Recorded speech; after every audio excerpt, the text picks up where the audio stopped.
The family sent the ugly daughter as payment, but she was exactly what the Hell's Angel wanted. A family in debt hands over the ugly daughter like a ledger entry, thinking they've solved a problem with a single, cold decision. But the daughter is not a commodity. She is a gentle mender who stitches wounds, sings frightened babies to sleep, and becomes the heart of a battered sanctuary run by a retired biker known as the Hell's Angel. What starts as a humiliating sacrifice turns into the town's lifeline when a sudden storm forces her to lead a rescue that shames the very man who bought their silence. As kindness spreads, secret papers and old debts surface, and the family's shame faces a public reckoning that could free them or ruin them. Who really benefits when a desperate deal is made? And what happens when the person you think is powerless becomes the one everyone needs? Drop a comment below and share which part of the world you're tuning in from today. If you enjoy stories like this, don't forget to subscribe for more. Through the thin lace curtains, morning light crept into Miri's small bedroom, casting delicate patterns on her worn wooden floor. The sunbeams danced across the faded floral wallpaper, highlighting the places where it had begun to peel at the corners. She could hear her parents' voices rising from the kitchen below. Her father's raspy whispers and her mother's urgent, hushed tone mixing with the bitter smell of boiled coffee that drifted up the narrow staircase. The familiar scent mingled with the mustiness of old books stacked neatly on her bedside table. Stories she'd read 100 times that had provided escape when reality proved too harsh. Miri's hands moved steadily as she folded her few belongings into the battered brown suitcase that had belonged to her grandmother. The leather was cracked in places, held together with careful stitching she'd done herself. Each item was carefully chosen. 3 dresses, freshly pressed with the old iron that always ran too hot. Her mother's old shawl, soft with age and smelling faintly of lavender. A small tin of hairpins that glinted in the morning light. She tucked a worn photograph of happier days beneath a handkerchief. The familiar motions helped quiet the memories that threatened to surface. Harold Calder signing papers in Thomas Velez's office late one night, his hands shaking as he promised it would all work out somehow. She remembered the gleam in Velez's eyes, the predatory smile that never quite reached them as her father's pen scratched across the document. "We can't let her do this," Harold's voice carried up the stairs, followed by the scraping sound of his old slippers on the linoleum. The floor creaked beneath his pacing feet, a nervous habit he'd developed over the years of mounting debt. "There has to be another way. For God's sake, Edna, she's our daughter." "What way, Harold?" Edna's response was tight with strain, her words clipped with the weariness of countless similar arguments. "You know what Velez will do if we don't make good. He'll take everything, the house, the land, at least this way." Her voice dropped to a whisper too low for Miri to catch, though she could imagine the rest.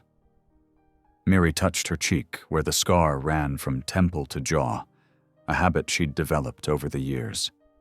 The raised tissue felt smooth beneath her fingertips, familiar as her own heartbeat. The whispers in town had never really bothered her. Such a shame about the Calder girl, and plain as a fence post, that one. But her mother's flinching hurt more than the old injury ever had. She'd seen how Edna's eyes would dart away whenever they passed the spot on the porch where the accident had happened years ago. She opened her sewing kit, selecting a needle and thread to mend a loose patch on her shawl. The wooden box had been a gift from Mrs. Hendley down the road, who'd taught her to sew straight seams when she was just 8 years old. The familiar rhythm of the stitches soothed her nerves, the gentle in and out of the needle creating something whole from what was broken. 5 years ago, when Harold's medical bills had started mounting after his accident at the mill, she'd learned that small, careful actions could hold bigger things together.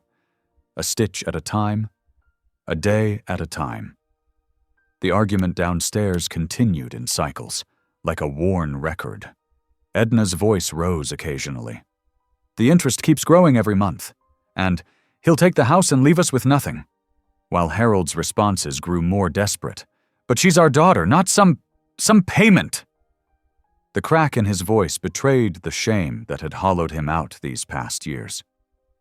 Miri tied off her last stitch and packed the sewing kit away, tucking it between layers of clothing for safekeeping. She dressed with particular care, her blue cotton dress with tiny white flowers along the collar, polished shoes that pinched slightly at the toes, hair neatly pinned back in a style that minimized the way the scar pulled at her hairline. In the kitchen mirror, she caught a glimpse of herself, neither pretty nor truly plain, just quiet and determined.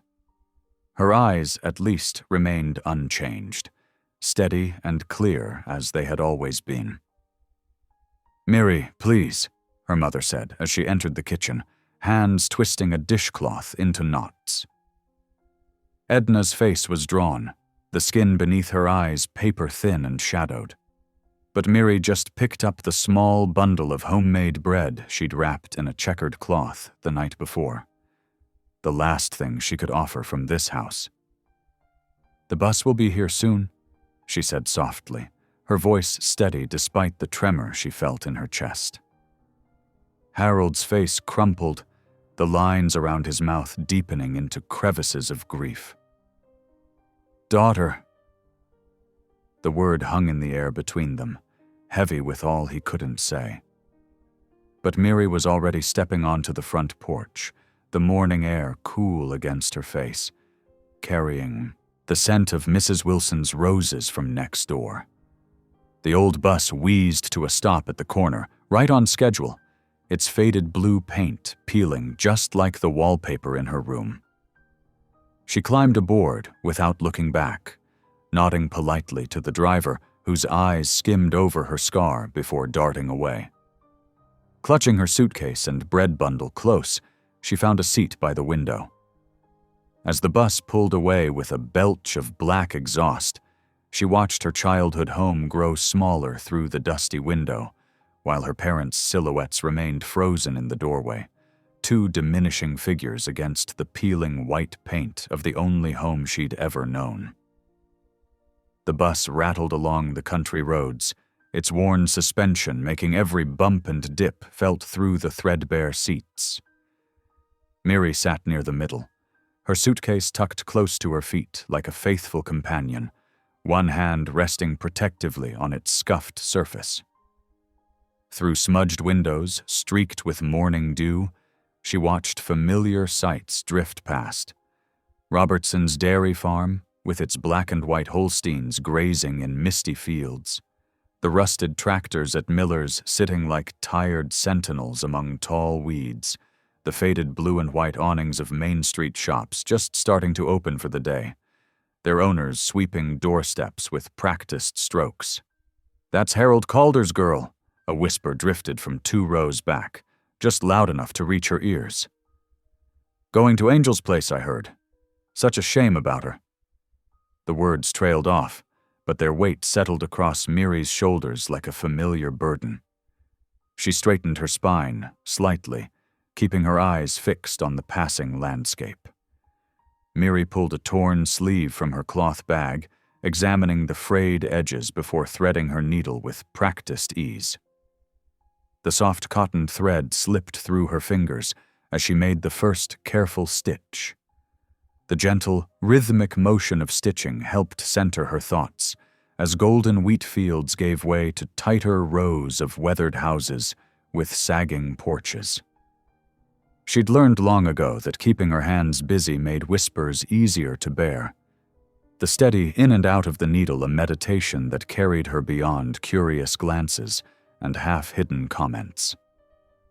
The bus wheezed to a labored stop at the corner of Oak and 3rd, brakes squealing in protest. Miri gathered her things, carefully placing her mending back into her bag, and nodded thanks to the gray-haired driver as she stepped down onto cracked concrete, spotted with dandelions pushing through the gaps. The directions Rosa had given were simple enough. 3 blocks east, past the hardware store with the American flag, look for the bright red geraniums that never seemed to fade, even in August heat. Her shoes clicked against the uneven sidewalk as she walked, passing paint-peeled fences, overgrown yards where children's toys lay abandoned, and porches where elderly neighbors tracked her progress with unhurried gazes. The neighborhood wasn't exactly run down, just lived in and well used, like a comfortable pair of work boots that had seen better days but still had miles left to walk. A bright terracotta pot of vibrant red geraniums marked a worn wooden stoop, their cheerful blooms a stark contrast to the weathered building, and beyond it, a hand-painted sign read, "Reyes Repair and Refuge," in neat black letters with a small yellow sunburst in the corner. Her parents were already waiting by the entrance, having driven ahead in their aging sedan. Harold stood stiffly in his Sunday suit, the collar slightly too tight around his neck, while Edna twisted her handbag strap between nervous fingers, her eyes darting between her husband and the door. The silence between them spoke volumes. Before anyone could break it with awkward greetings, the side door opened with a gentle creak, and 2 figures emerged into the warm afternoon light. Gabe Angel Reyes looked nothing like his nickname might suggest. No halo, just sun-weathered skin and deep smile lines around his eyes. Tattoos traced intricate patterns up his forearms, visible beneath carefully rolled sleeves, and his large hands showed years of mechanical work, calloused, oil-stained, and somehow gentle as he wiped them on a clean rag. But his eyes were kind as he greeted them, creasing at the corners, and his voice was gentle, carrying the steady assurance of a man comfortable in his own skin. Beside him, Rosa Mendel carried a thermos and wooden tray with the ease of long practice, her movements efficient and graceful. Her gray hair was tied back in a neat braid that hung down her back, and she smiled warmly at Miri, the expression reaching her dark eyes and softening the lines of her face. "Come in, please," Gabe said, holding the door wide with one broad shoulder, his gaze lingering on Miri's face without flinching away from her scar. "We've got fresh tea brewing and a place ready for you." The formality of what should have been a terrible transaction dissolved in the simple hospitality of steaming cups and the rich scent of cinnamon. Inside, the building was clean and well kept, with worn but polished wooden floors, a small sitting area with mismatched but comfortable furniture, and a narrow hallway leading to several doors painted in soft colors. "Your room's this way, honey," Rosa said, leading Miri with a gentle hand near, but not touching, her elbow, while her parents spoke quietly with Gabe in hushed tones that carried an edge of tension. "We've got vegetable soup on the stove, been simmering since morning, and fresh bread too. Nothing fancy, but it'll warm you up inside." The small room surprised Miri with its unexpected normalcy. A neat, single bed with a patchwork quilt made of dozens of different fabric scraps. A window with crisp white curtains that billowed slightly in the breeze. Even a small blue vase of fresh-picked daisies on the wooden dresser. A handmade rag rug covered the center of the floor in concentric circles of color. As afternoon light filled the space, casting golden rectangles across the worn floorboards, she sat on the bed's edge, her fingers touching the soft quilt, tracing the careful stitches someone had made with obvious care. Whatever she'd expected from a place called a sanctuary, it hadn't been this gentle welcome that spoke of dignity rather than charity. Miri arranged her sewing supplies on the small desk by the window, spools of thread sorted by color, scissors worn smooth from use, the pincushion her grandmother had given her. Each item found its place with practiced care, a small ritual that brought order to her world. The late afternoon sunlight caught the metallic gleam of her needles and the rich jewel tones of the thread. She ran her fingertips over the worn wooden spool holders, feeling the smooth patches where years of hands had polished the surface. A gentle knock drew her attention. Gabe stood in the doorway, work shirt sleeves still rolled to his elbows, a smudge of grease barely visible on his forearm. The corners of his eyes crinkled slightly as he waited, patient and unhurried. "Thought you might like to see the garden before dinner," he said, his deep voice softened with an unspoken question. Miri nodded, carefully placing her thimble back in its designated spot before standing. She followed him down the hallway, noticing how he walked with deliberate steps, as if always mindful of his size in the modest space. Behind the building, raised beds stretched in neat rows, bordered by weathered wooden frames. Late summer tomatoes hung heavy on their vines, their skin tight and glossy in shades of crimson and gold. Herbs filled the air with mint and basil, their scent intensifying as Gabe brushed his calloused hand against the leaves. A butterfly drifted lazily between bright marigolds that guarded the edges of each plot. "We all help tend it," Gabe explained, pointing out the lettuce patch where emerald and ruby leaves unfurled in tight clusters. "Good work for steady hands.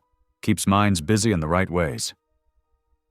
The pride in his voice was understated but unmistakable. "It's beautiful," Miri said softly, meaning it. She bent to touch a leaf, feeling its cool surface against her fingertip. Something about the ordered rows and careful tending spoke to her heart. Rosa appeared at the back door, her gray hair escaping its bun as she waved them in. "Come meet some folks. Soup's almost ready anyway." Inside, she introduced a young man who sat by the window, sunlight illuminating the hollows of his cheeks. His hands shook slightly as he nodded hello, his gaze skittering away from direct contact. "James comes by most afternoons," Rosa explained, her tone matter-of-fact. "The quiet helps. Too much noise out there for him sometimes." In the common room, a teenage girl cradled an infant, looking barely old enough to be a mother herself. Dark circles shadowed her eyes, and she held the baby with the fierce protectiveness of someone who had already lost too much. "This is Lila and baby Tommy," Rosa said. Miri noticed the frayed edge of the baby's blanket immediately, the threads unraveling along one corner where tiny fingers had grasped and tugged. "May I?" she asked, gesturing to her sewing kit. Lila hesitated, her arms tightening around the baby, then handed over the worn fabric. Miri settled into a chair nearby, selecting matching thread with care, holding spools up to the light to find the perfect shade. Her stitches were tiny and even, almost invisible against the soft flannel. The familiar rhythm of needle and thread brought a sense of purpose to her fingers. James drifted closer, watching her work with quiet fascination. The steady rhythm of needle and thread seemed to calm his tremor. He sat nearby, his breathing growing slower as Miri worked, his shoulders gradually relaxing away from his ears. "There," she said after a while, holding up the mended blanket. The repair was nearly invisible, the worn edge reinforced with a delicate herringbone stitch that would withstand a baby's tugging. Lila's eyes widened as she ran her fingers over the neat stitches, wonder replacing the wariness in her face. "Thank you," she whispered, wrapping the blanket around Tommy with renewed care. "Tommy loves this blanket. It was my mother's." Her voice caught slightly on the last word, a history of loss contained in the simple statement. The front bell chimed, its bright sound cutting through the peaceful atmosphere. A sharp-dressed woman entered, clipboard in hand, her heels clicking against the wooden floor with precise, impatient taps. "Mr. Velez sent me to check on his arrangement." Her eyes found Miri, taking in the quiet scene. Something flickered across her face, surprise or discomfort, as she watched Gabe treat Miri with simple respect, offering her a glass of water with the same courtesy he might show anyone. "Miss Calder is our guest," Gabe said firmly, his posture straightening almost imperceptibly. The words carried weight beyond their simplicity. "You can tell Thomas that." His tone remained even, but there was steel beneath the calm. The woman left quickly, her heels clicking against the floor with increased urgency, the door closing with a little too much force behind her. When dinner time came, Rosa set an extra place at the long table without comment, adding a mismatched but clean plate to the collection. A vase of wildflowers and garden herbs stood at the center, their simple beauty a testament to care. "Guests eat with family here," she said, passing Miri a bowl of garden soup rich with vegetables harvested just hours before. Steam rose from fresh-baked bread as James reached for a slice, his hands steadier now. Lila fed Tommy tiny spoonfuls of mashed vegetables, occasionally glancing at Miri with shy gratitude. "But I'm not," Miri began, the old habit of making herself smaller rising to the surface. "You're a guest," Gabe interrupted gently, his eyes meeting hers with quiet insistence. "That's all that matters here." He passed her the butter, his work-worn hands steady and kind, the gesture ordinary but somehow profound in its simplicity. The evening light slanted golden through windows as they shared their meal, conversation flowing easily around small daily triumphs and concerns. The simple act of breaking bread together made strangers into something closer to family, a temporary belonging that soothed an ache Miri hadn't realized had become so familiar. The old wooden table groaned softly as Rosa set down the last bowl of steaming stew, the rich aroma filling the modest room. Mismatched chairs scraped against worn floorboards as everyone found their places around the table, a patchwork family drawn together by circumstance. Miri noticed how naturally they all moved together in this dance of dinner, James carefully steadying his spoon with both hands to control his tremor, Lila balancing Tommy on her knee while tucking a cloth napkin under his chin, Rosa passing warm bread without being asked, her weathered hands moving with practiced ease. The dim light from the overhead fixture cast a warm glow across their faces, highlighting the comfortable familiarity they shared. Steam rose from the bowls, curling into the air like prayers, while the scent of herbs and slow-cooked vegetables filled the room with an atmosphere of home.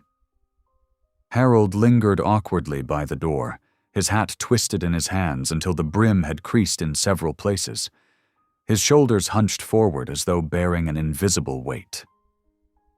I need to go," he mumbled, backing away with small, uncertain steps. The shame in his eyes was raw, naked, a wound he couldn't hide. He couldn't meet Miri's gaze, his eyes skittering across the floor like frightened mice.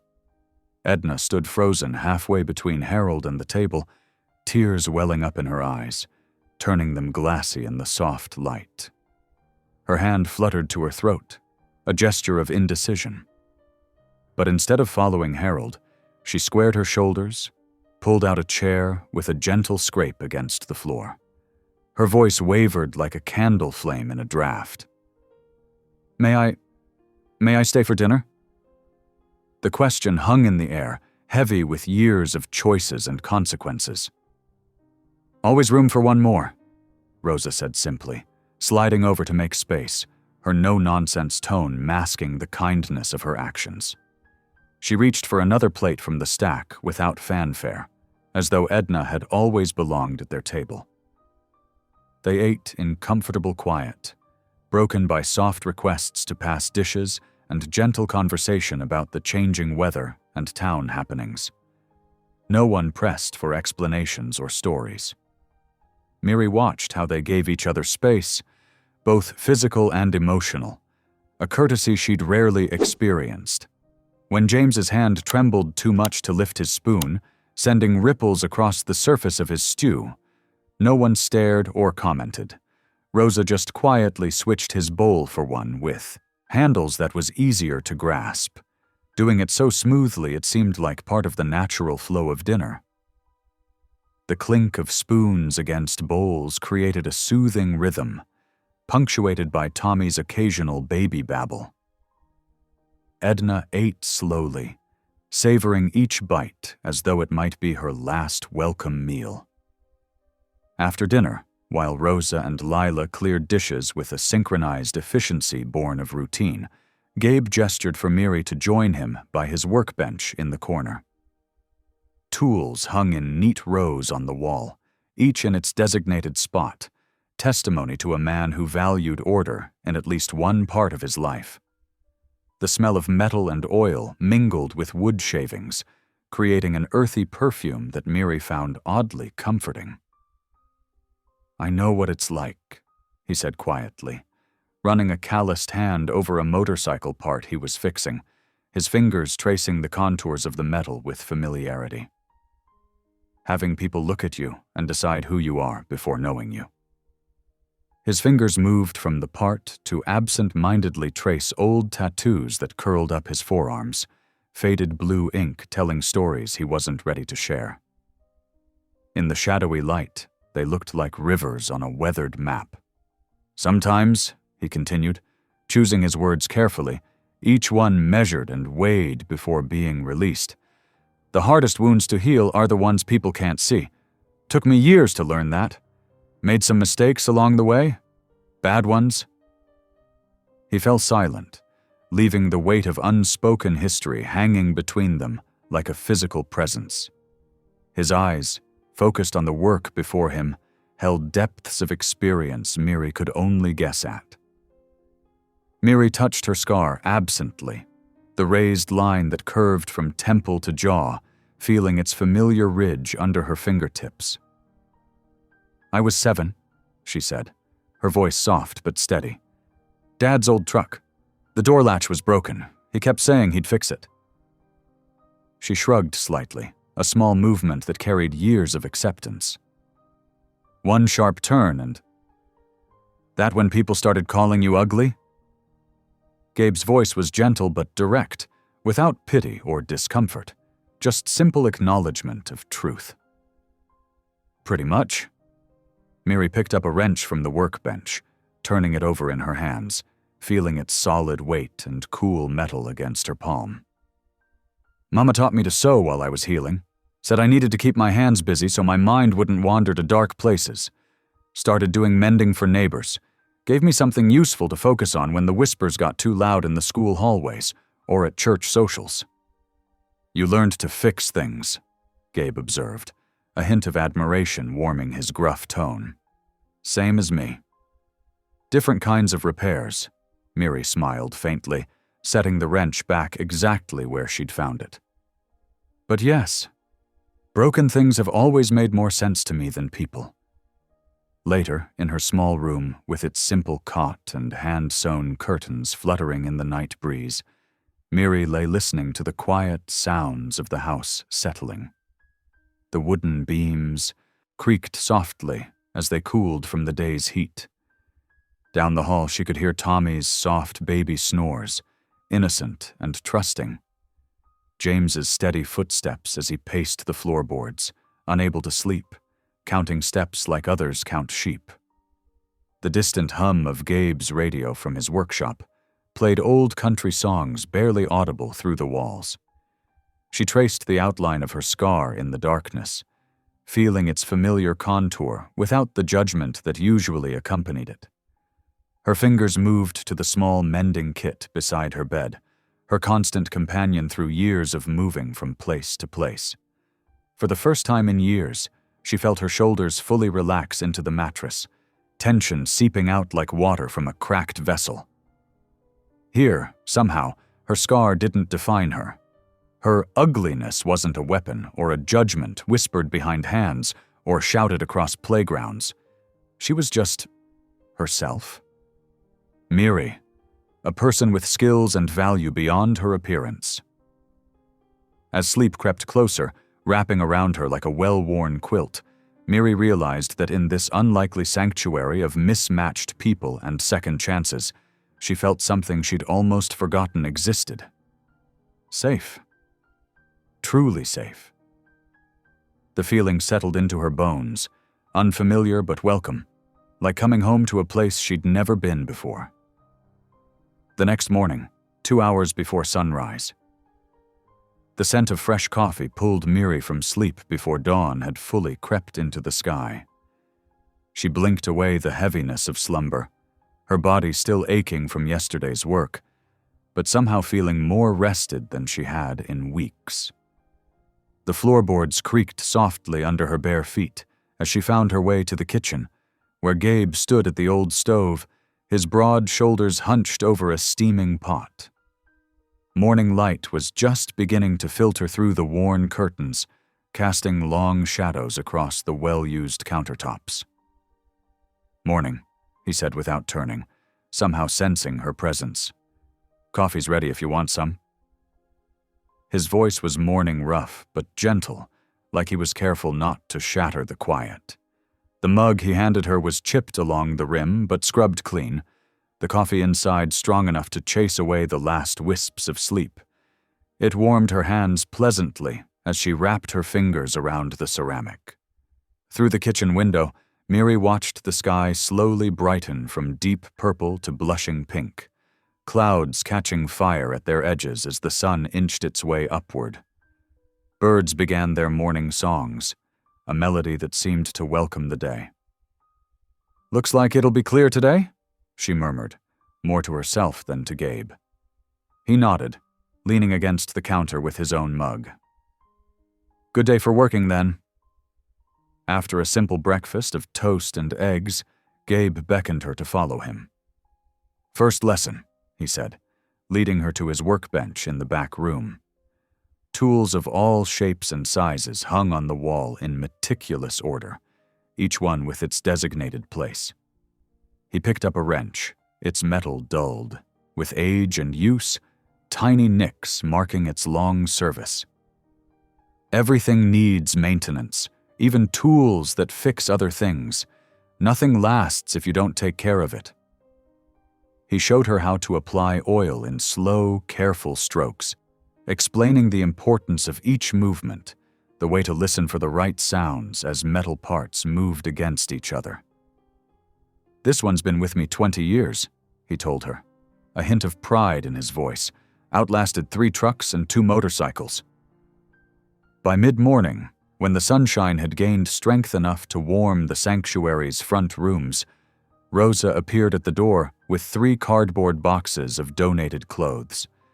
The boxes were overflowing with fabrics of all colors and textures, some nearly new, others well-loved. "Sorting day," she announced cheerfully, setting them down in the sunny front room where dust motes danced in the light beams. "We've got more than usual this month." She demonstrated their system with practiced efficiency. Children's clothes here, work clothes there, everything arranged by size and season, usable items separated from those too damaged to salvage. As Miri's fingers moved through the piles, she couldn't help noticing loose buttons, torn seams, and frayed edges that could easily be repaired. Her hands itched to fix them, to transform these forgotten items into something useful again. "Why don't we set up a mending station?"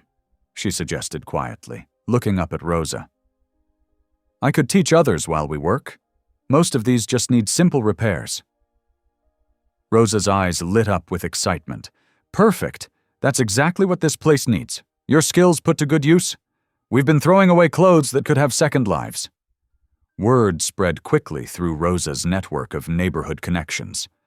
By noon, 3 women from the surrounding blocks had arrived with armfuls of fabric and hopeful expressions. Sarah, a gray-haired woman with kind eyes, brought her grandfather's worn quilt with patches coming loose. Mary arrived with her husband's work uniforms, frayed at the cuffs and elbows. Beth, younger than the others with worry lines already etched around her mouth, clutched a stack of children's clothes with holes in the knees and missing buttons. "I don't know about this," Beth muttered, eyeing Miri uncertainly as they gathered around the large table Rosa had cleared for them. "My mother taught me to sew when I was little, but I never really got the hang of it." "Sometimes we need fresh eyes on old problems," Miri said gently, spreading the materials on the table with care. She arranged needles, thread, and scissors with practiced ease, setting out buttons and patches in small containers. "See this uniform? The tear looks bad, but it's actually simple to fix. It just needs patience." She demonstrated the basic stitch, her movements slow and deliberate so everyone could see. The needle glinted in the sunlight as it dipped in and out of the fabric. "My mama taught me this when I was young. Said every tear is just a chance to make something stronger. The repair becomes part of the story." "That's a nice thought," Sarah said, watching closely with narrowed eyes of concentration. "But my stitches always show. Makes things look worse sometimes."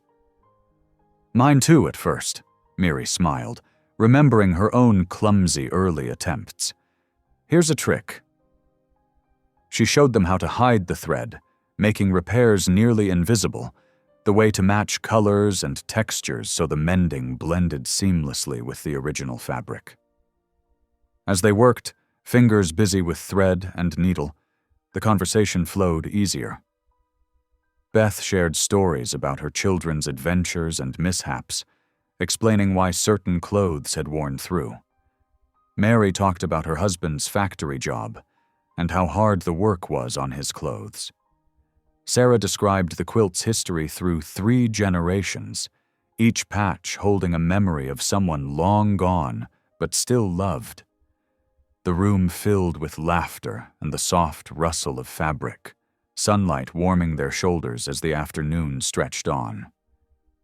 Miri felt something inside her chest loosen, like a knot finally coming undone. "You've got a gift for teaching," Mary admitted, holding up her newly mended sleeve with obvious pride. "Never thought I'd get it this neat. My husband won't believe I did this myself." "The sanctuary's full of surprises," Sarah added, glancing meaningfully at Miri's careful hands as they guided a young mother's uncertain fingers through a buttonhole stitch. "Some people bring exactly what others need." Across town that afternoon, in an office with gleaming furniture and not a single item out of place, Thomas Velez's phone rang. He answered it with practiced efficiency, his voice smooth and controlled. The conversation was brief, terse, his expression darkening with each word from the caller. "What do you mean she's teaching classes?" His voice carried an edge that would make most people flinch. "That wasn't the arrangement." He drummed his fingers on his polished desk, listening with increasing irritation. No, I'll handle this personally. 2 days. Make sure Angel knows I'm coming." He hung up sharply, jaw tight with barely contained fury. The clock on his wall ticked steadily as he stared out the window at the town below, mentally rearranging his plans. 2 days later, the late afternoon sun cast long shadows across the sanctuary's front steps. Thomas Velez's black Mercedes purred to a stop, its polished surface reflecting the weathered building like a dark mirror. He emerged in a perfectly pressed charcoal suit, Italian leather shoes clicking against the cracked sidewalk as he straightened his tie with manicured fingers. The contrast between his sleek appearance and the sanctuary's humble facade couldn't have been starker. Wealth meeting necessity in an uncomfortable collision. Harold was already waiting, his shoulders hunched beneath his worn jacket, fingers fidgeting with a loose thread at the cuff. Sweat beaded along his hairline despite the cool breeze. Thomas's smile didn't reach his eyes as he gestured toward his car, the practiced ease of a predator circling its prey. "Let's talk privately," he said, opening his leather briefcase on the hood. The briefcase itself probably cost more than Harold earned in a month. The papers he spread out were crisp, official-looking, covered in tiny print that seemed designed to confuse and overwhelm. Harold's hands trembled as he looked them over, the weight of his decisions pressing down on him like a physical burden. "This isn't what we discussed," Harold whispered, his voice catching. "The original agreement was just—" "The original agreement," Thomas cut in smoothly, tapping a manicured finger on a paragraph buried in legal jargon, "was rather comprehensive. See this clause here? And your signature, quite clear at the bottom." He traced the line where Harold had signed away more than he realized. "The girl's services are only part of the collateral. You should have read more carefully before signing." Harold's face went pale, the blood draining away as understanding dawned. "But the house," he stammered, looking back at the modest family home where generations of Calders had lived, "is legally vulnerable? Yes." Thomas straightened his gold cufflinks with practiced precision, the afternoon sun catching on the expensive metal. "Though I'm sure we can work something out." The implication hung in the air between them. More concessions, more sacrifices. They walked toward the sanctuary's entrance, where Miri sat in the afternoon light that filtered through the old windows, casting a warm glow on her work. She'd gathered a small group around her, an elderly man with gnarled hands getting his jacket mended, a young mother with worry lines etched in her forehead, learning to patch baby clothes, and 2 teenagers watching with surprising interest. Her needle moved steadily, surely, as she demonstrated a neat stitch, her fingers dancing over the fabric with practiced grace. "See how the thread catches here?" she explained softly, her voice warm and patient as she guided the young mother's hands. "That makes it stronger. The secret is in how you anchor it." Her scar was visible in this light, but somehow it didn't detract from the quiet dignity she carried. Thomas paused in the doorway, watching the scene unfold. The elderly man beamed as Miri handed back his jacket, the tear now nearly invisible under her skilled repair. "Now it'll last another winter, Miss Miri," he said, patting her hand gratefully. The young mother's eyes filled with tears of gratitude when Miri showed her how to reinforce worn knees on baby pants, saving her from having to buy new ones she clearly couldn't afford.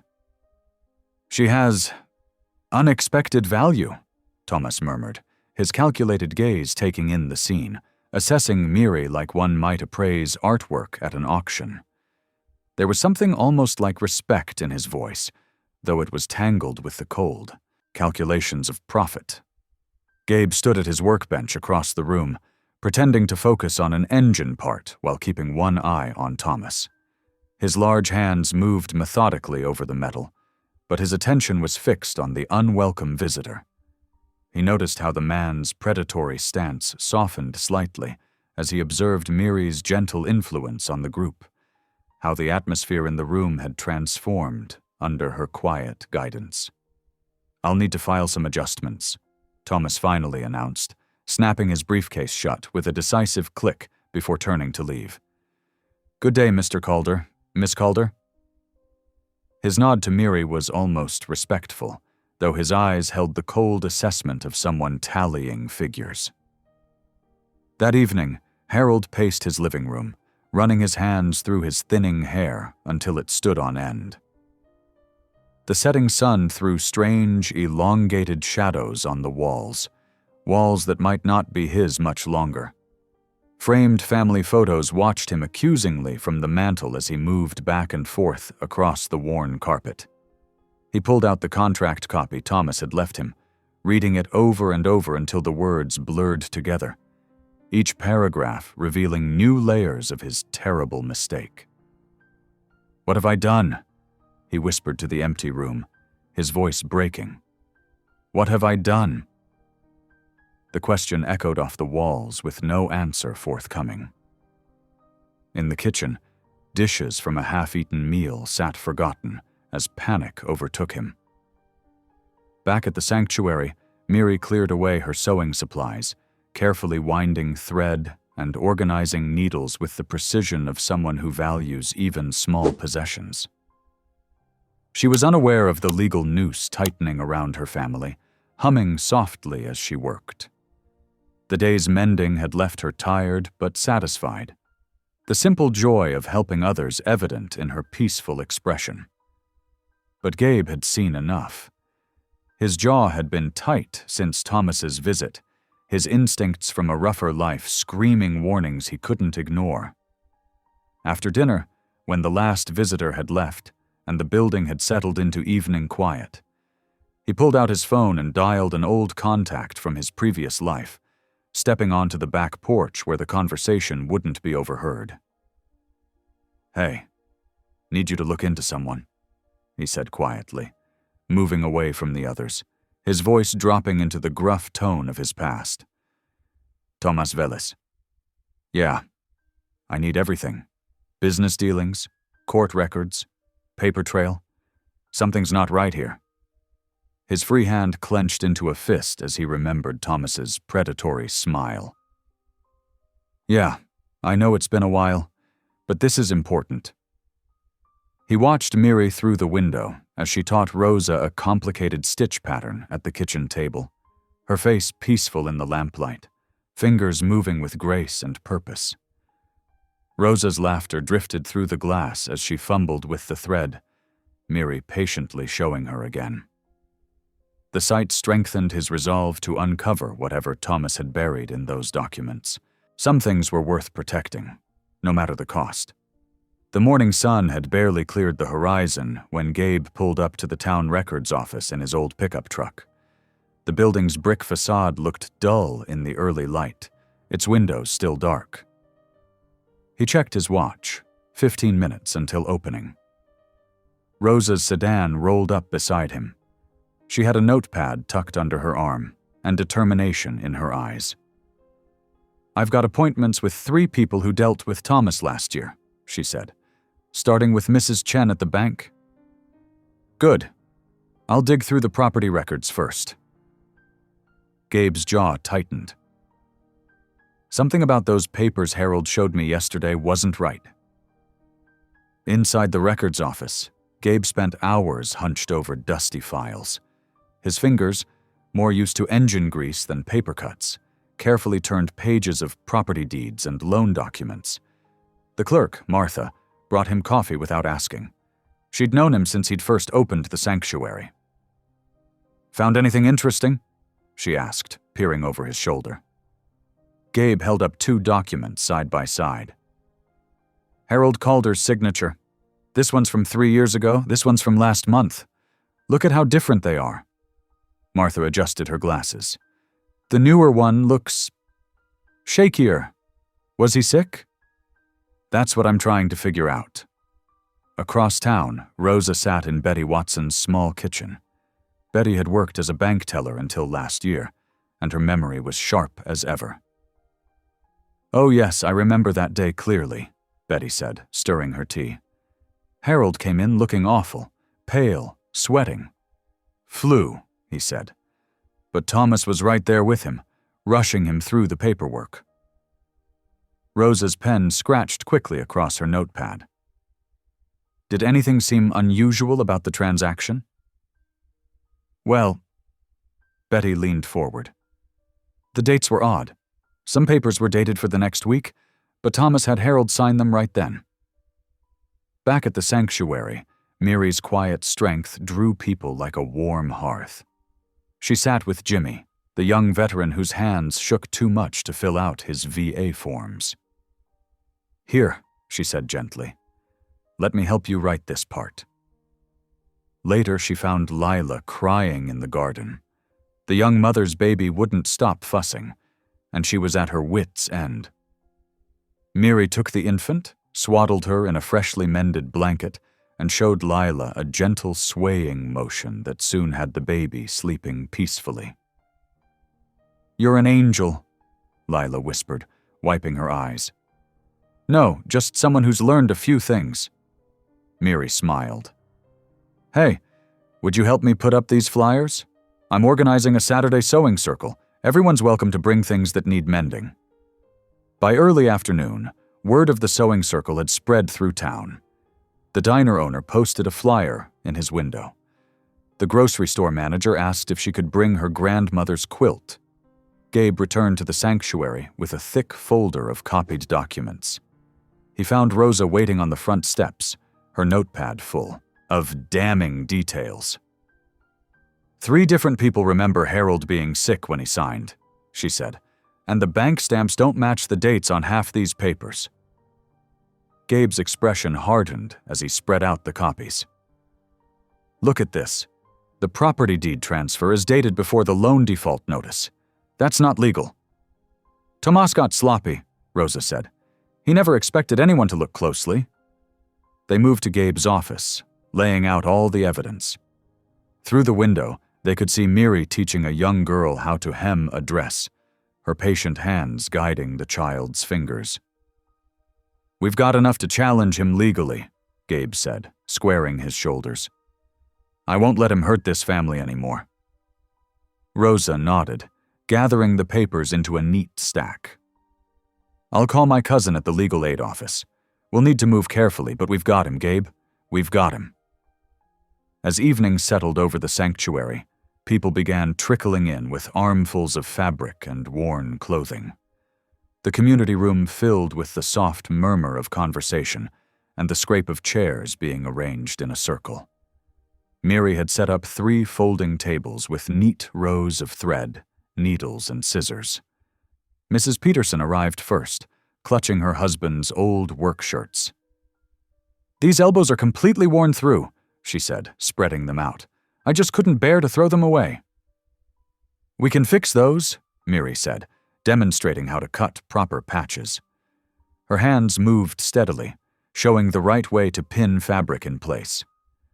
More neighbors filtered in, the baker with his torn aprons, a grandmother carrying a box of children's clothes, 3 teenagers with ripped jeans.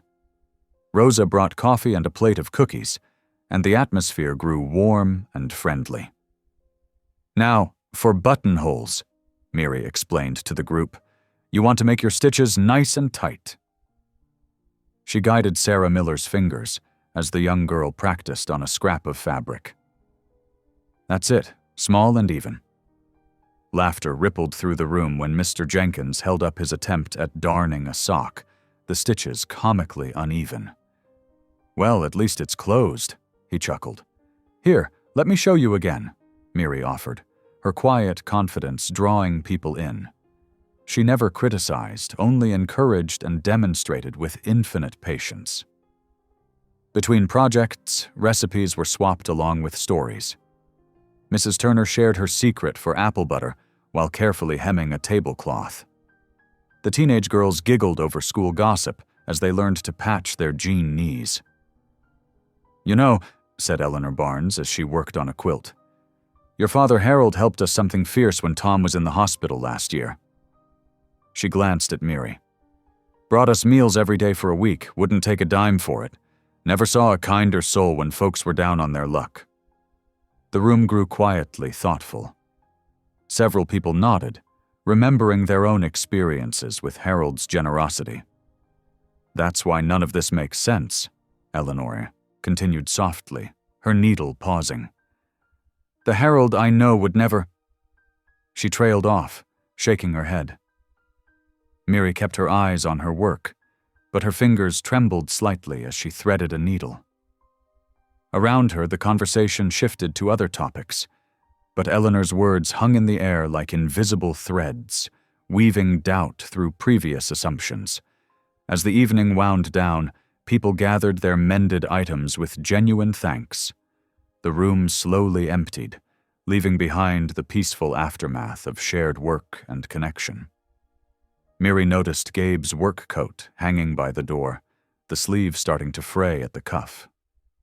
While he was busy helping Mrs. Peterson carry her mending to her car, Miri quickly stitched a small, neat patch on the inside of the sleeve, not just functional, but beautiful, with tiny geometric patterns worked into the reinforcement stitches. She folded the coat carefully and slipped it into his office, laying it across his chair where he'd find it in the morning. In the pocket, She tucked a second patch she'd made, this one embroidered with a small pair of wings, a quiet acknowledgement of his nickname and his protection. Dark clouds rolled in that Wednesday morning, turning the sky an ominous shade of green. Wind rattled the sanctuary's windows and bent the trees nearly sideways. By noon, the storm hit with fury. Rain hammered against the roof like thrown pebbles. The sanctuary's old shutters banged against the siding despite Gabe's attempts to secure them. Inside, Miri helped Rosa gather emergency supplies, flashlights, blankets, and the first aid kit she always kept well stocked. "Power might go," Gabe warned, checking his phone. The screen lit up with weather alerts. A crash of thunder made the building shudder. Through the window, they watched a massive oak branch snap and tumble across the street.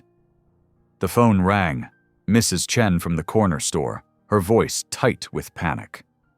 "There's a power line down on Maple Street. Tommy Martinez got too close. He's hurt." Miri was already pulling on her rain jacket. "What's his condition?" "He's conscious but burned. His mother's hysterical." "We're coming," Miri said firmly. She turned to Gabe and Rosa.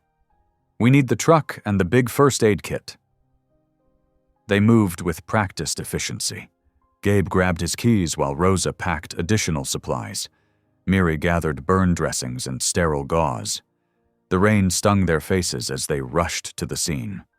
Tommy lay on the wet grass, crying but alert. His mother Maria knelt beside him, screaming in Spanish. The fallen power line crackled dangerously nearby.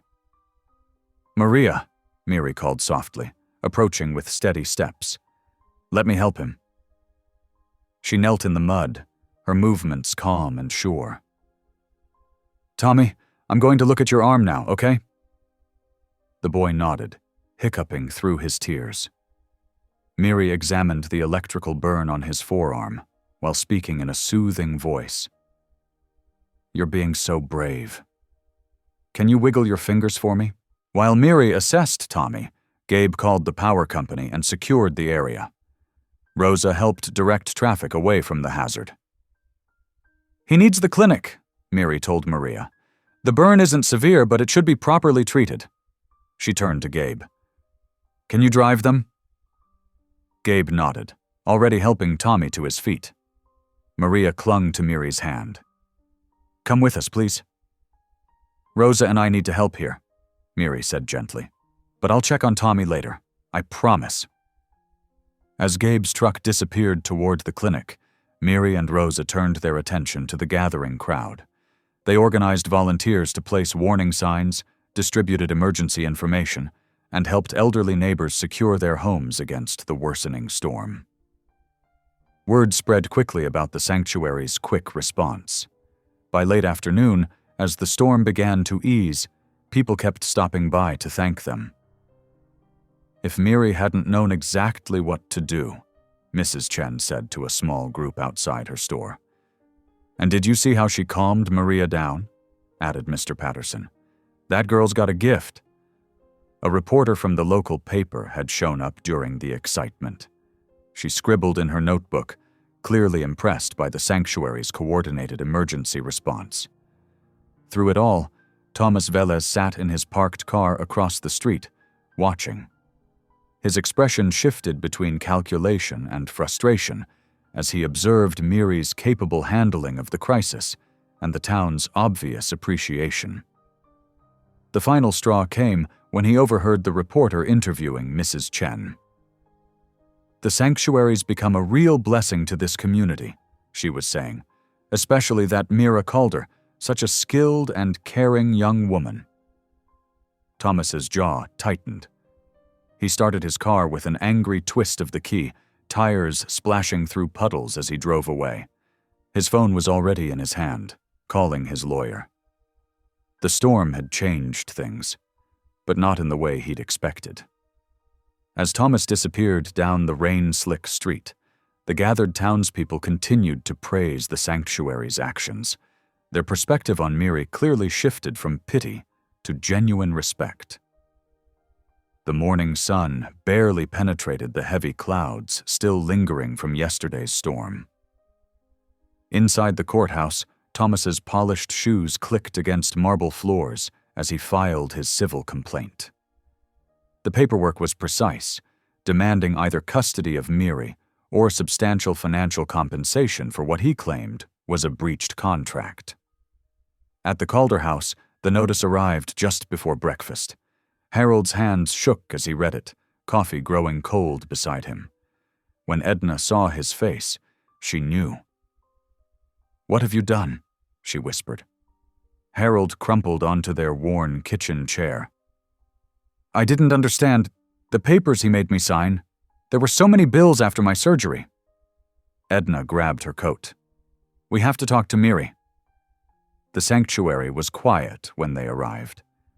Miri sat at the workbench, teaching Lila to hem a baby blanket. Her calm shattered when she saw their faces. "Please," Edna begged, pulling Miri aside. "If you just come home, maybe we could work something out with Thomas. He seems to want you specifically." Miri stepped back, her face pale. "You want me to offer myself as payment? Again?" "We don't have any other choice!" Edna's voice cracked. "The legal fees alone would ruin us." "There's always a choice," Miri said quietly. "You just don't like the hard ones." Harold slumped against the wall, tears tracking down his weathered face. "I was so sick," he confessed. "The hospital bills kept coming. Tomas offered to help, said he'd consolidate everything. There were so many papers, I could barely focus through the pain medication." His voice broke. "He visited while I was recovering, brought more documents, said they were just formalities. I trusted him. I've known him since we were boys." Gabe appeared in the doorway, Rosa close behind. They'd heard enough. "Mr. Calder," Gabe said firmly, "we've found irregularities in those contracts.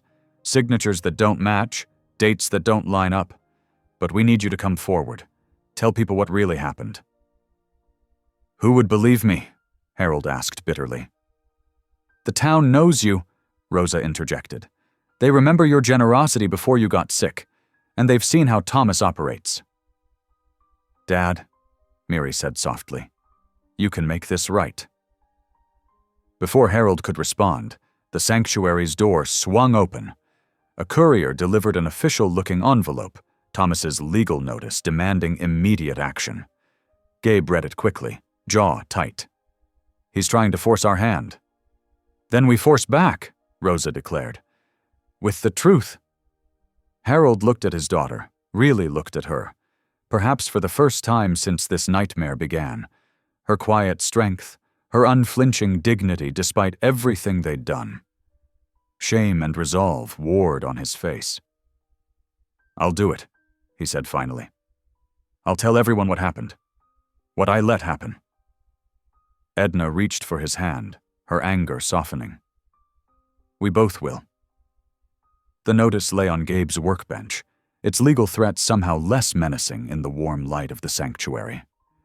Outside, the storm clouds finally began to break.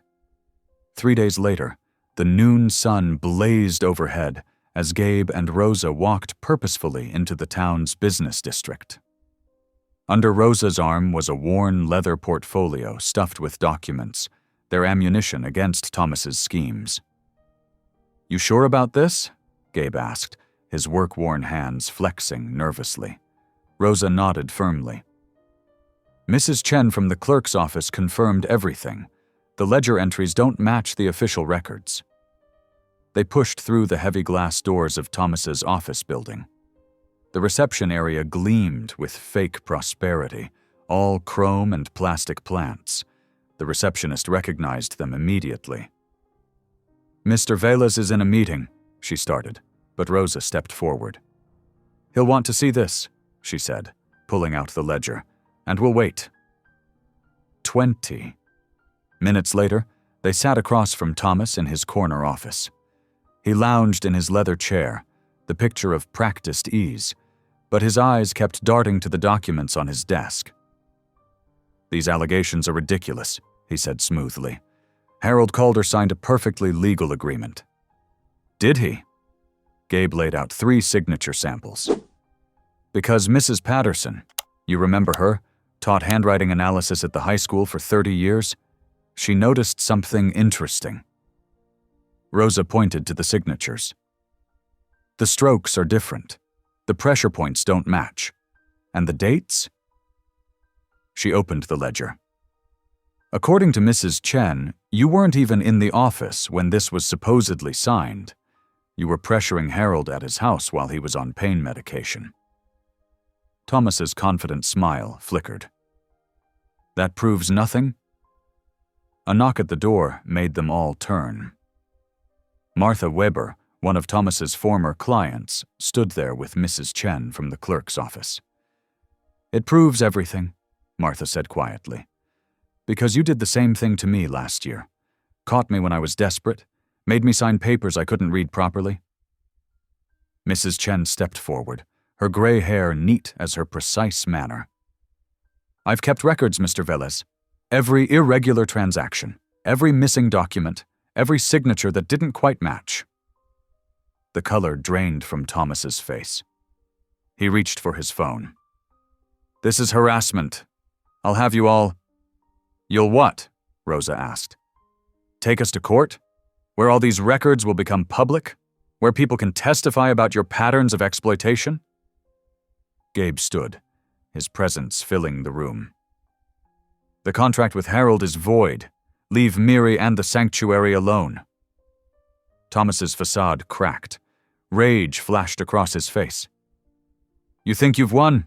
This isn't over. I'll bury you in legal fees. You'll face a formal investigation, Mrs. Chen interrupted calmly. The county auditor is very interested in these discrepancies. They left Thomas sputtering threats about harassment suits. In the lobby, Martha touched Gabe's arm. Thank you, she whispered, for helping us stand up to him. Outside, Rosa tucked the damning documents safely away. He won't give up easily. No, Gabe agreed. But neither will we. They walked back toward the sanctuary as storm clouds gathered again. That evening, they would need to prepare everyone for the legal battle ahead. But for now, they had struck the first blow for justice. The wind picked up, carrying the scent of rain. Somewhere in the distance, thunder rumbled a warning of the storm to come. That evening, the sanctuary settled into its usual quiet rhythm. Miri had just finished sorting donated clothes in the storage room, placing the last neatly folded quilt onto the shelves near the old space heater. The ancient appliance clicked and hummed, fighting back the autumn chill. Around midnight, Rosa was the first to notice something wrong. A thin tendril of smoke crept under the storage room door, carrying an acrid smell that made her throat tighten. Gabe, she called, already moving toward the fire extinguisher. Something's burning. Gabe and Jake, a regular volunteer, burst through the door. Smoke billowed from behind the shelving unit. The old heater glowed dangerously, sparks spitting from its frayed cord onto the pile of quilts below. Get everyone out, Gabe ordered, grabbing the extinguisher. Jake joined him with buckets of water while Rosa evacuated the sleeping residents. Miri helped guide people to safety, counting heads in the parking lot. Is everyone here? She called over the growing commotion. Lila clutched her baby close, nodding tearfully. Inside, Gabe and Jake fought the flames, but the fire had found too much fuel among the fabric and wood. A sudden whoosh of heat exploded through the room as the quilts caught fully ablaze. The fire raced up the walls, eating through the old wooden beams that supported the sanctuary's core. Get out! Gabe shouted, pushing Jake toward the door as the ceiling groaned ominously. They barely made it outside before part of the roof collapsed inward. Fire trucks wailed in the distance, but they could only watch as flames consumed the heart of their refuge. The box of donated quilts, each one representing hours of community care, turned to ash. The communal ledger where they tracked meals and aid burned away. Miri's careful mending projects, including a wedding dress she'd been restoring, were lost to the inferno. By dawn, the firefighters had contained the blaze, but the damage was devastating. The sanctuary's main gathering space was gutted. Water damage soaked through what the flames hadn't touched. Only a few rooms remained habitable. As word spread through town, people gathered to stare at the ruins. Whispers started about safety, about negligence, about whether the sanctuary should have been operating at all. Thomas arrived mid-morning, his shoes carefully avoiding puddles as he surveyed the scene with barely concealed satisfaction. Within hours, bright orange notices appeared on the sanctuary's fence. "Unsafe premises," they declared in bold letters.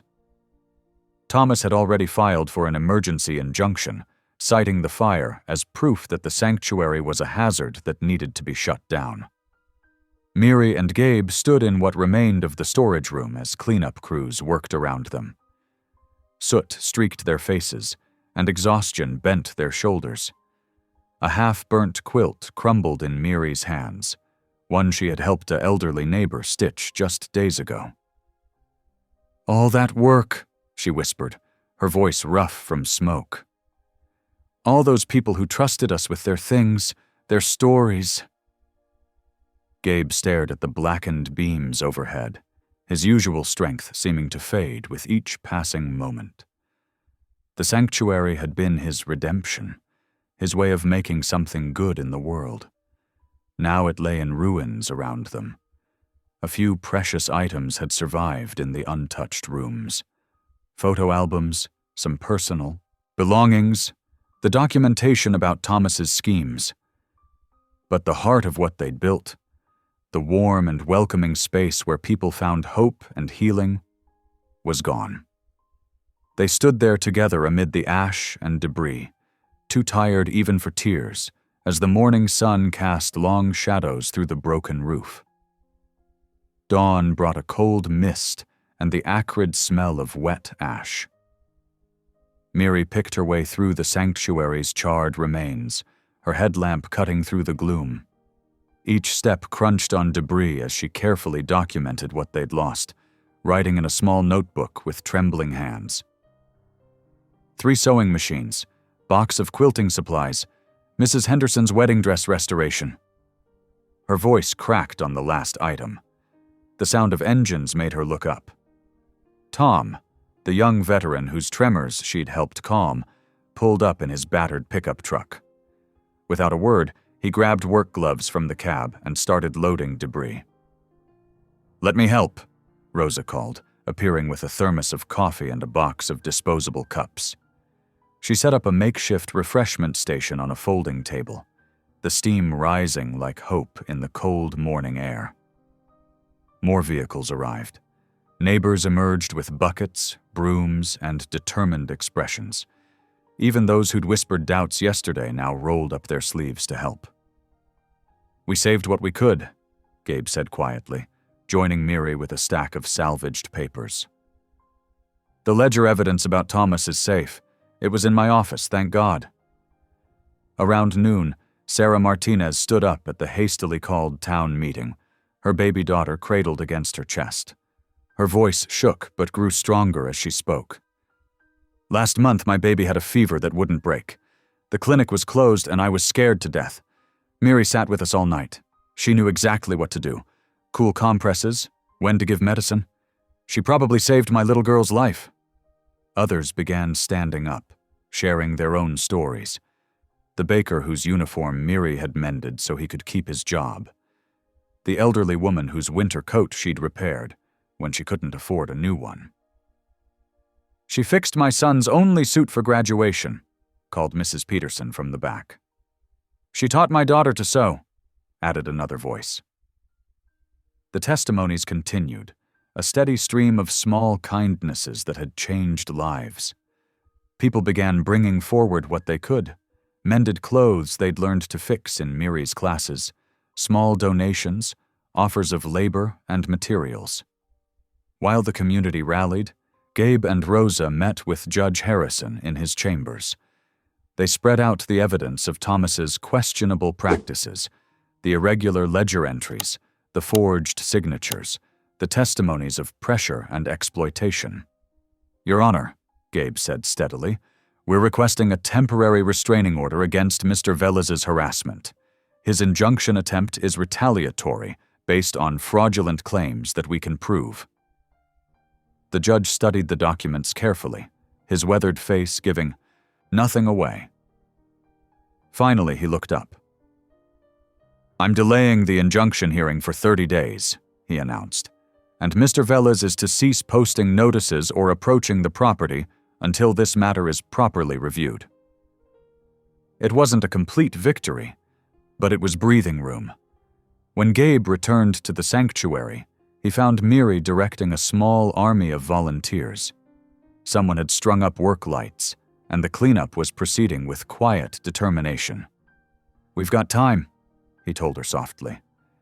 "The judge gave us a chance." Miri nodded, watching as more people arrived with supplies and support. The sanctuary might be damaged, but its heart, the community it had fostered, was beating stronger than ever. The day ended with progress visible in the cleared debris and strengthened resolve. As dusk fell, Rosa handed out the last of the sandwiches to tired volunteers, while Tom loaded the final truck of wreckage. The sanctuary stood wounded but not defeated, its walls still sheltering hope. The town hall's wooden benches creaked under the weight of nearly every resident. Morning light streamed through tall windows, casting long shadows across the worn floorboards. At the front, Judge Harrison sat behind a scarred oak desk, his reading glasses perched low on his nose. "This informal hearing will come to order," he announced, tapping a small gavel. "We're here to address the matter of contracts and obligations between Mr. Velez and the Calder family, as well as related complaints against the Reyes Sanctuary." Thomas sat with his lawyer, both in crisp suits that seemed out of place among the townspeople's practical clothes. His confident smile faltered slightly when Rosa stepped forward first, carrying a thick folder. "Your Honor," Rosa began, "I'd like to present evidence of irregular business practices."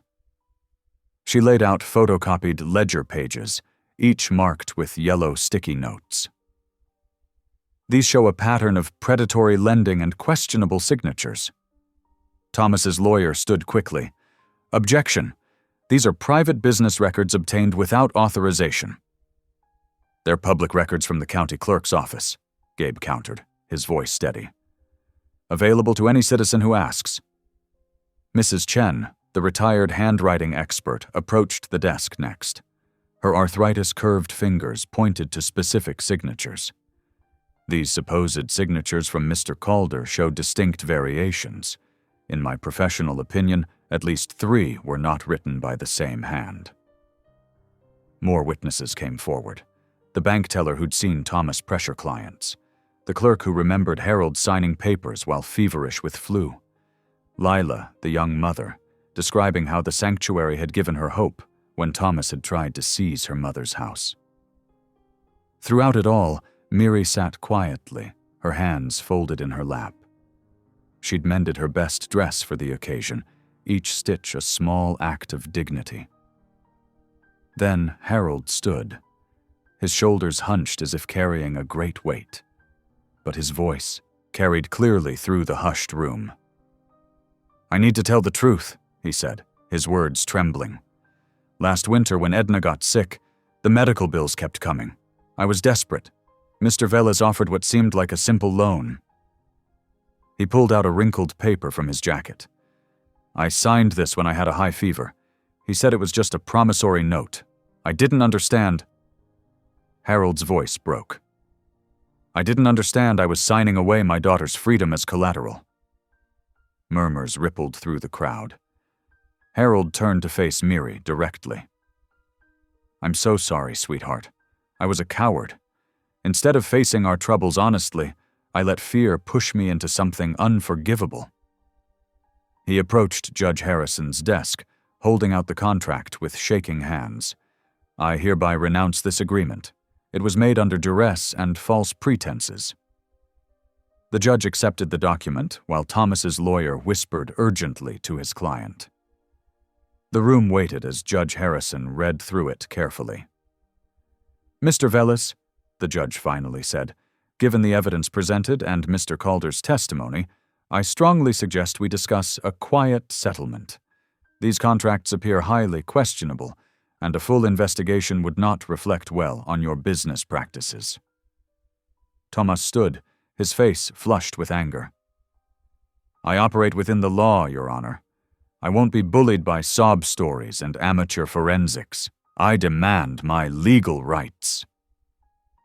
"Very well," Judge Harrison sighed. "We'll proceed with a formal investigation. But be advised, sir, your reputation in this community may not survive the scrutiny." The room began to empty, but not before several people stopped to shake Harold's hand or pat his shoulder. His confession had transformed him from a figure of shame to someone who'd found the courage to admit his mistakes. Thomas stormed out, leaving his lawyer to gather their papers. His polished facade had cracked, revealing the desperation beneath. While he hadn't lost legally yet, the tide of public opinion had turned decisively against him. That afternoon, sunlight filtered through the sanctuary's broken windows as volunteers helped sort through the fire's aftermath.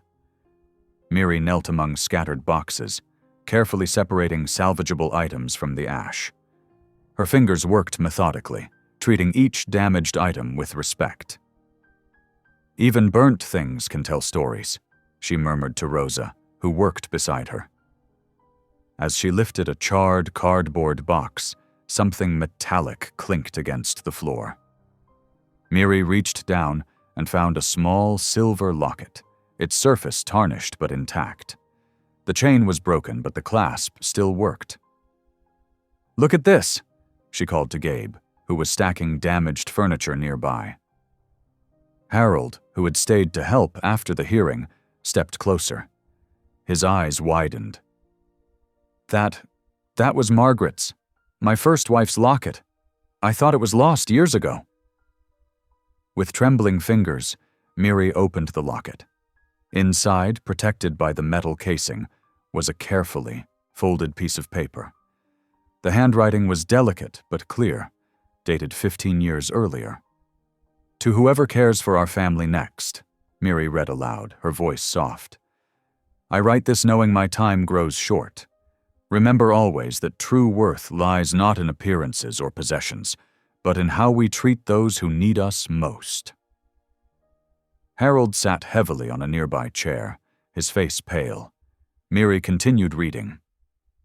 "In our family, we have always believed that kindness is not a transaction. It cannot be bought or sold. To whoever reads this, whether you are my child, my successor, or a stranger who has joined our circle, know that your duty is to protect those who cannot protect themselves. Never trade dignity for security. Never use another's weakness as currency." Tears rolled down Harold's cheeks as Miri read the final lines.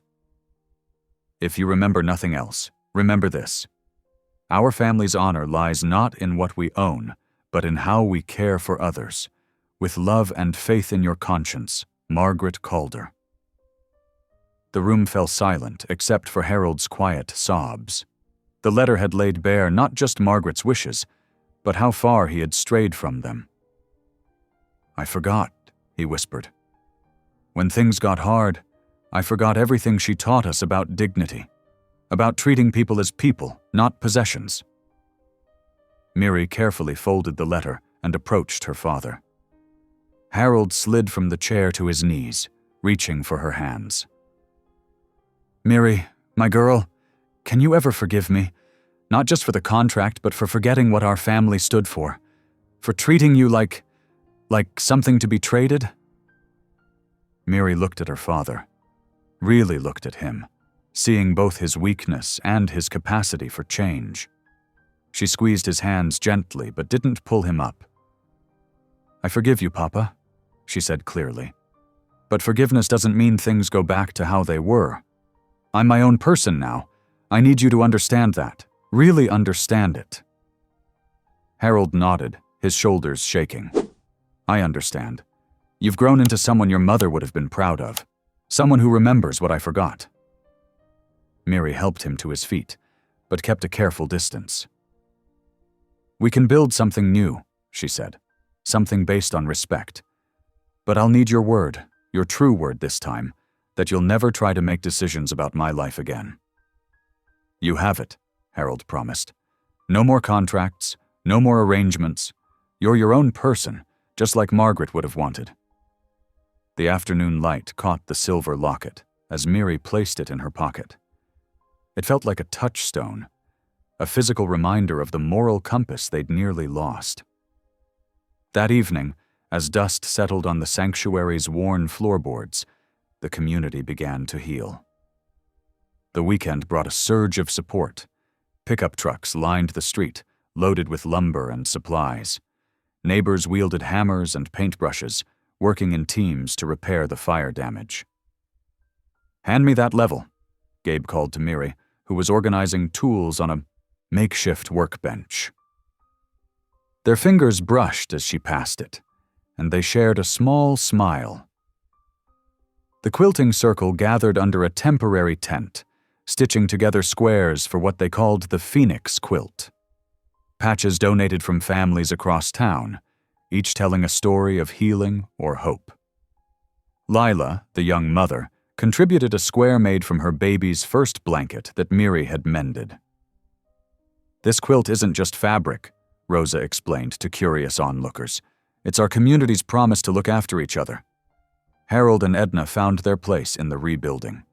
Harold's careful handwriting filled donation ledgers, while Edna organized the growing pile of supplies. They worked quietly, steadily, their actions speaking louder than words.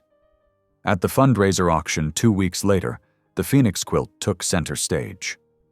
The veteran steadied his hands long enough to hold up one corner, pride evident in his stance. When the bidding started, it wasn't just wealthy folks raising their hands. Families pooled their money, children emptied piggy banks. $500, called out the town baker, for the sanctuary that shelters us all. Thomas's restitution came not through the courts, but through public pressure. The evidence of his fraudulent practices spread through town like wildfire.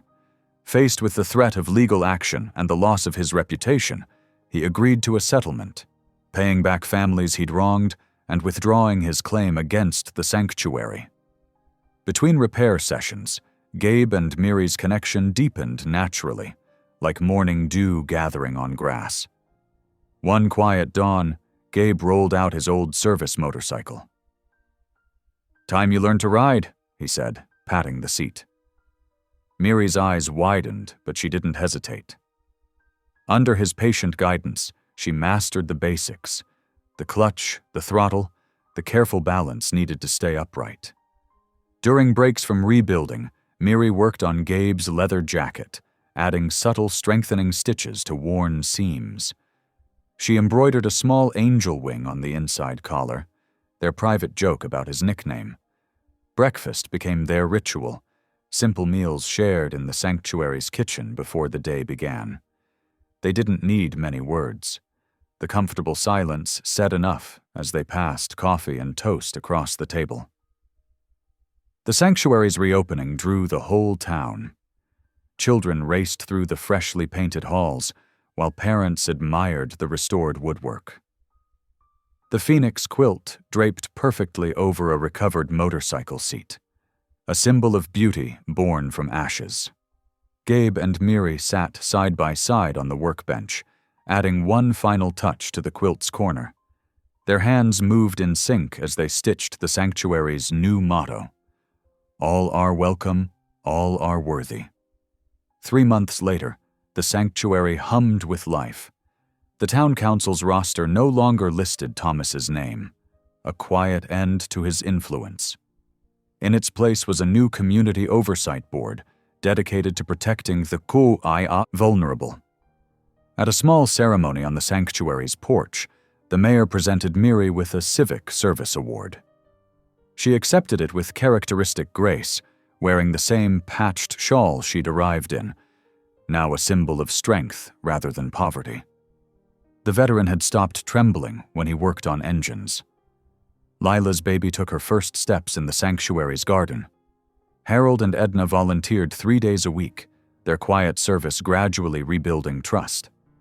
And every morning, before the sun rose, Gabe and Miri shared breakfast at their usual table, planning another day of mending what was broken, in machines, in clothing, and in hearts. Thank you for listening. Stories connect us in the most unexpected ways. If you felt that spark today, make sure you're subscribed. I share a new one daily, and the next might change your day.